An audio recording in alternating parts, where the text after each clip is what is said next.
다 같이 사도신경으로 우리의 신앙을 하나님께 고백하겠습니다. 나는 전능하신 아버지 하나님, 천지의 창조주를 믿습니다. 나는 그의 유일하신 아들, 우리 주 예수 그리스도를 믿습니다.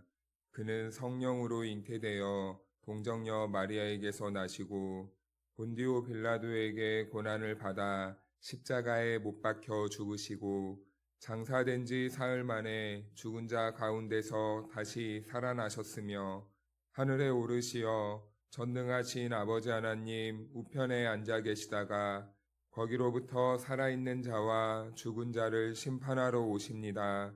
나는 성령을 믿으며 거룩한 공교회와 성도의 교제와 죄를 용서받는 것과 몸의 부활과 영생을 믿습니다. 아멘. 찬송가 212장입니다. 겸손히 주를 섬길 때 괴로운 일이 많으나 구주여 내게 임주사 잘 감당하게 하소서. 인자말을 가지고 사람을 감화시키며 갈 길을 잃은 무리를 잘 인도하게 하소서. 구주의 귀한 인내를 깨달아 알게 하시고 굳건한 믿음 주셔서 늘 승리하게 하소서. 장래의 영광 비추사 소망이 되게 하시며 구주와 함께 살면서 참 평강 얻게 하소서. 아멘.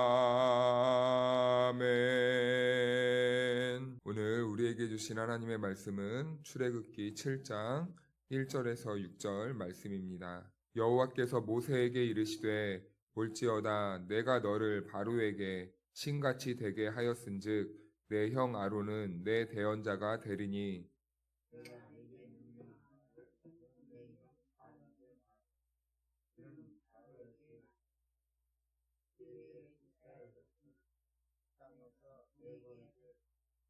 내가 바로의 마음을 완악하게 하고 내 표징과 내 이적을 애굽 땅에서 만일 행할 것이나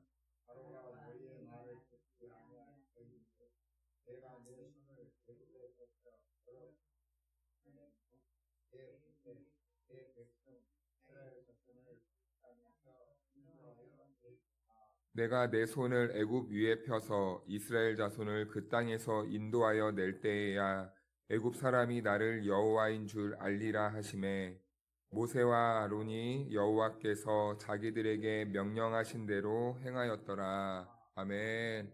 할렐루야. 네, 하나님의 은혜와 평강이 우리 모두에게 함께하기를 축복합니다. 네, 하나님께서는 이제 7장부터 본격적으로 자기 자신을 계시하시고 드러내십니다. 그래서 7장부터는 하나님이 이러한 재앙의 이야기를 통해서 어떻게 자기를 계시해 나가고 계시는지, 그리고 자기 계시를 통해서 하나님은 어떻게 설명하시고 있는지 그 방식에 대해서 우리가 이 말씀을 보게 된다면 우리가 이 7장부터 나오는 이야기들이 조금 더 이해하기 편해질 것 같습니다. 자기를 어떻게 계시하시는지, 그리고 그 계시하시는 방식은 어떤 방식인지, 이 두 가지의 관전 포인트를 가지고 보면 좋을 것 같습니다. 그래서 1절 말씀을 보시면 하나님께서는 바로에게 모세에게 내가 너를 이제 신과 같이 되게 할 것이다 라고 말씀합니다. 이것은 모세 스스로가 신이 되는 것처럼 보이는 게 아니라 하나님께서 이제 애굽 사람들에게 모세를 보게 할 때 꼭 신과 같은 존재처럼 보이게 할 것이다. 라는 이 하나님의 말씀이 이제 있는 것이죠. 그리고 이제 그 아론은 모세의 대언자가 될 것이라고 하나님께서는 말씀해 주십니다. 이제 모세는 애굽 사람들에게 신과 같이 보여지게 될 것이고 이제 아론은 모세의 대언자가 될 것이다 라고 말씀해 주시는 것이죠. 그래서 이제 2절부터 보면은 재미있는 장단과 박자가 나와요. 그것은 무슨 말이냐면 하나님께서는 이제 모세에게 말씀합니다. 그런데 이제 모세는 아론에게 전달을 해요. 그래서 아론은 이제 애굽 사람들과 바로에게 하나님의 뜻을 전해야 합니다. 생각해 보면은 모세와 아론은 3살 차이가 나거든요. 그런데 모세는 아론의 동생입니다. 아마 인간적으로 생각했을 때는 참 만약에 같이 어린 시절을 보냈으면은 많이 치고받고 싸웠을 것 같아요. 다툼도 많았을 것 같습니다. 그런데 참 그 관계가 지금 바뀌어 있죠. 모세가 아론에게 말하면 아론은 이제 모세의 말을 듣고 이제 바로에게 전해야 된다라는 것이죠. 어쨌든 이제 형이 모세의 대언자가 돼야 됩니다. 그리고 아론은 세상의 대표격인 바로에게 가서 하나님의 뜻을 전해야 된다라는 것이죠. 이것이 왜 일정한 장단, 이 패턴으로 등장하냐면 이 모습이 우리에게 주어진 그 선교적인 명령이기 때문입니다. 우리는 하나님의 말씀을 이제 받습니다. 그럼 이제 그 받은 자들은 무엇을 해야 됩니까? 모세가 아론에게 전했고 아론은 바로에게 전합니다. 이것은 무슨 말을 의미할까요? 받은 말씀을 가서 전해야 될 자들에게 전해야 된다라는 그러한 모습이 담겨져 있는 것입니다. 우리는 하나님의 말씀을 받은 자로서 이제 세상 앞에 바로와 같은 그 세상 앞에 나아가서 그 받은 말씀대로 그대로 하나님의 말씀을 전해야 된다라는 이 사명을 감당해야 되는 역할을 보여주고 있는 것이죠.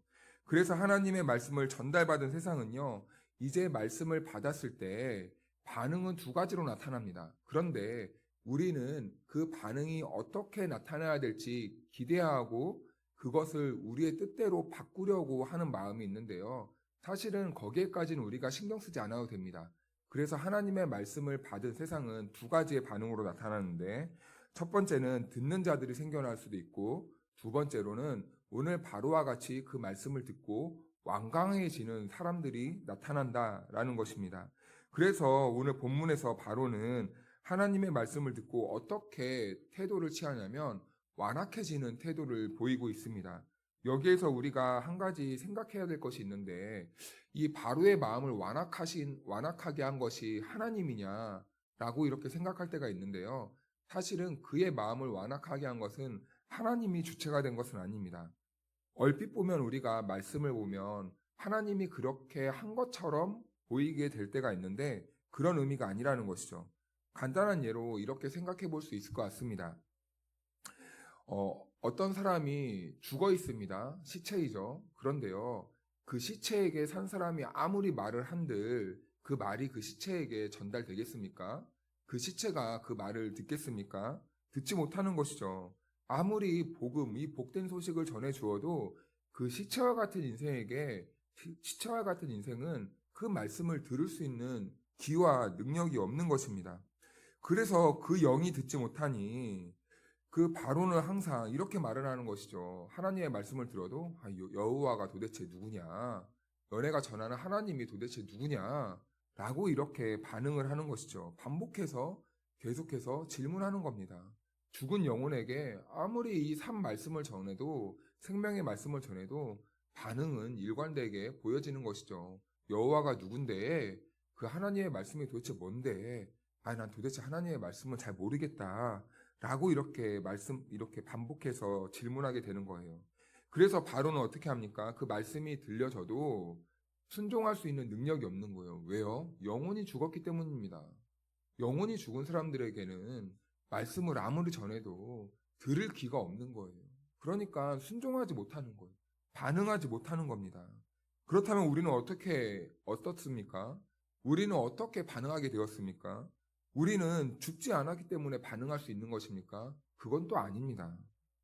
하나님이 우리를 택하시고 사랑하셔서 어린 양의 그 피와 공로로 우리를 먼저 살려놓으셨기 때문에 우리는 그 깨어난 영혼으로 인하여서 우리는 그 하나님의 은혜의 말씀에 반응할 수 있게 되었다는 것이죠. 그 영적인 감각을 우리는 회복하게 되었다라는 것입니다. 그래서 우리는 비록 연약하지만 하나님의 말씀이 우리들에게 떨어지면 우리는 그것을 들을 수 있고, 그리고 그 은혜의 말씀에 내가 순종해야 되는구나 라는 것을 알게 된다라는 것이죠. 그래서 우리가 이렇게 순종하고 반응할 수 있는 이유는 하나님의 은혜이고 어린 양의 공로가 있었기 때문에 우리가 지금 이렇게 반응할 수 있었기 때문이지, 우리가 살아있어서 그렇게 된 것은 아니다라는 것이죠. 그래서 우리가 항상 하나님의 말씀을 들을 수 있고 하나님의 말씀이 나에게 찔림이 되고 내가 하나님의 말씀에 순종할 수 있는 그 선택을 할 수 있는 것은 하나님의 그 크신 능력과 은혜가 우리를 살려놓았기 때문이다라는 것이죠. 그래서 이 완강하다라는 표현은요, 하나님께서 바로를 그렇게 만드셨다라는 게 아닙니다. 그렇게 하나님께서 그 바로만 그렇게 삐딱하게 만들어 놓았다라는 것이 아닙니다. 그냥 이 죽은 그대로 내버려둘 수밖에 없었다라는 것이죠. 이렇듯 세상은요, 하나님의 은혜와 사랑에 영적으로 끊어져 있고 알지 못하기 때문에 하나님의 말씀이 전달되어도, 모세와 아론이 기적을 행하고 하나님의 그 말씀을 아무리 전해도 그들은 반응할 수 없었다라는 것입니다. 그래서 이런 세상으로 모세와 아론을요, 끝까지 보내는 거예요.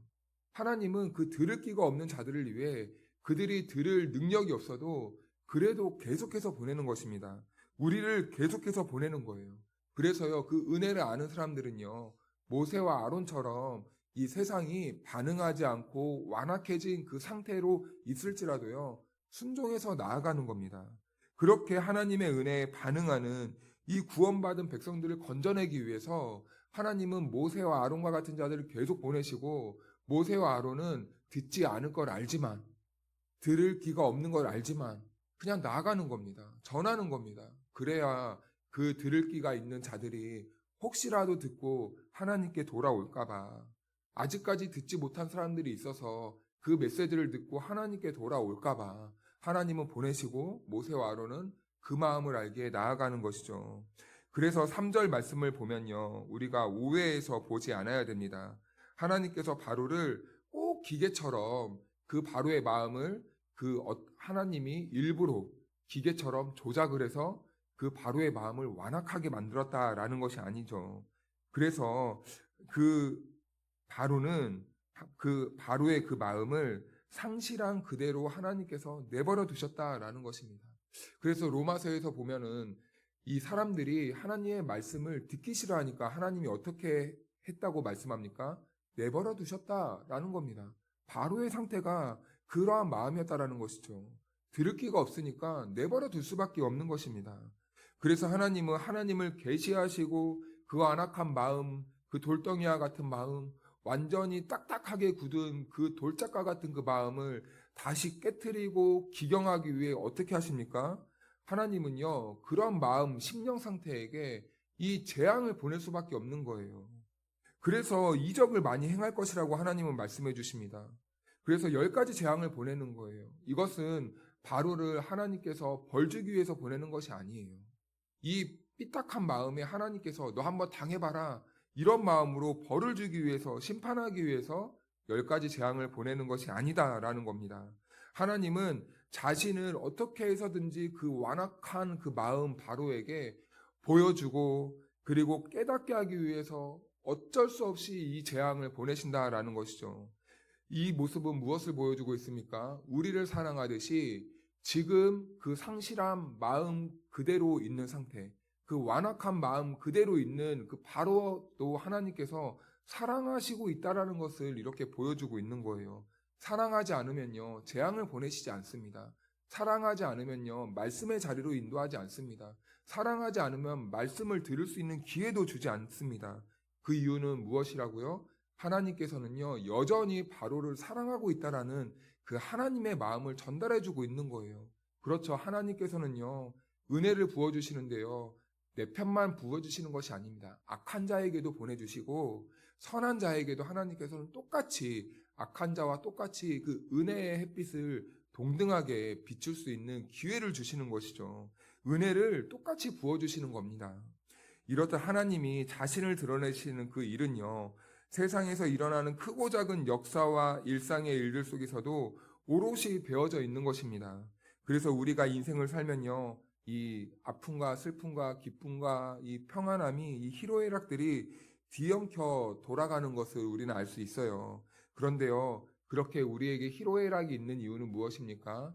그 모든 인생과 이 역사 안에서 하나님 자신을 보여주시려고, 이 기쁨이 오는 이유는 무슨 이유입니까? 하나님이 우리들에게 은혜를 주셨고, 또한 우리들에게 때로는 슬픔과 아픔이 있는 이유는 무엇입니까? 그러한 아픔과 슬픔의 역사 속에서 하나님을 계시해주는 그 역사의 통로로 자신을 이렇게 보여주고 있다는 것이죠. 그래서요, 그리스도인들은요, 이러한 일상 속에서도 이 하나님의 이 사인을 볼 수 있어야 됩니다. 나에게 이러한 기쁨은 어떻게 오는 것일까? 나에게 이러한 슬픔은 왜 오는 것일까?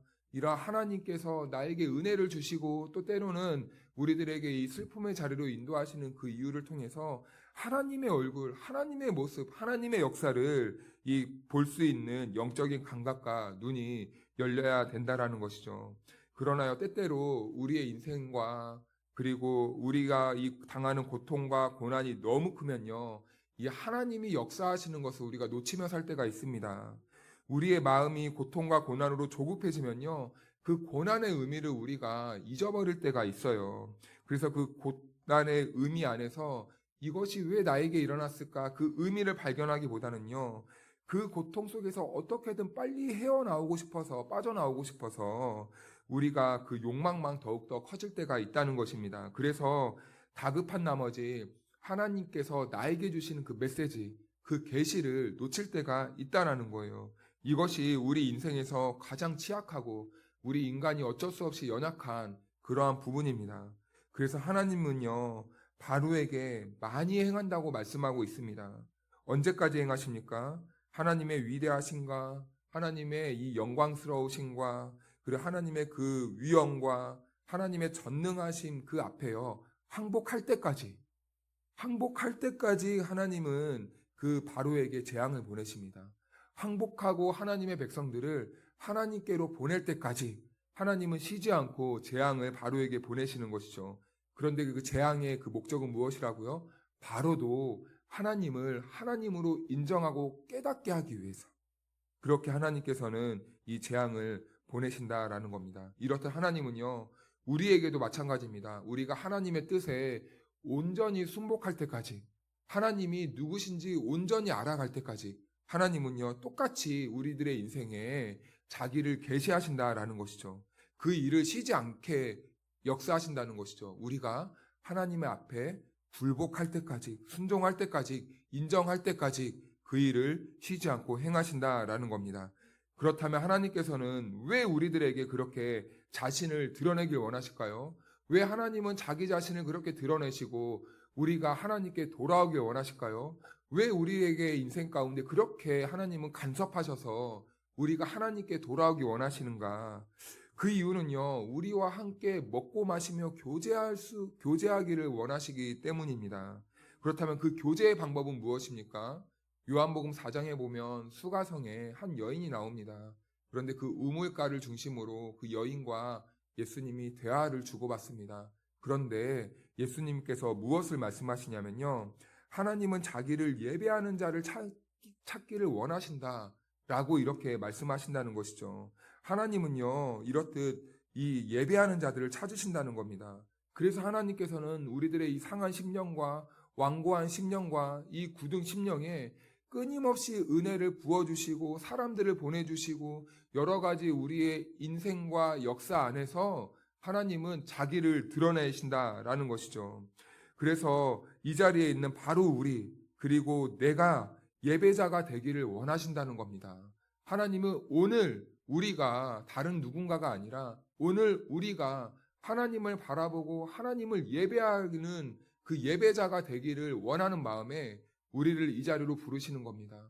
우리들의 인생 가운데 하나님께서 역사하시고 하나님이 자기를 보여주시는 것입니다. 우리가 예배하기 위한 것이죠. 그리고 나아가서 하나님은요, 아직도 이 땅 끝까지 하나님을 모르고 예배하는 자를 찾기를 원하신다는 것이죠. 하나님을 몰라서 예배할 수 없는 그러한 사람들에게 우리를 보내셔서 그 사람들이 하나님께 돌아와 하나님께 예배하며 순종해야 되는 그 백성들이 많이 남아있다라는 것을 오늘 이 말씀을 통해 저와 여러분들에게 보여주고 있는 것 아닙니까? 그래서 우리는요, 이 일을 위해 지금도 일하시고 또 온 땅에서 하나님이 역사하시고 운행하시는 그 하나님을 볼 수 있는 눈이 먼저 우리들에게 열려야 하고, 그리고 그분의 마음이 꼭 우리와 같았던 사람들, 하나님을 보지 못했던 사람들에게 향하고 있다라는 것을 우리는 깨달을 수 있는 그 심령이 되어야 하는 것입니다. 사랑하는 여러분, 하나님께서는 오늘 우리를 구속하기 위해 자기 아들을 이 땅으로 보내주셨습니다. 그 이유는 무엇입니까? 우리가 하나님을 예배하기 위해서, 우리가 하나님의 마음을 헤아리고 우리가 보내신 그 자리에서 예배하는 그 예배자의 삶을 살아가게 하시려고 하나님은 저와 여러분들을 위해 이 땅으로 자기 아들을 아낌없이 보내주셨습니다. 그렇듯 이제 우리가 해야 될 일들이 있습니다. 모세와 아론이 그 완고한 바로 그리고 이스라엘 백성들에게 보냄을 받은 것처럼 이제는 저와 여러분들이 바로와 모세와 아론과 같은 그러한 역할을 감당하기 위해 세상으로 보내심을 받았잖아요.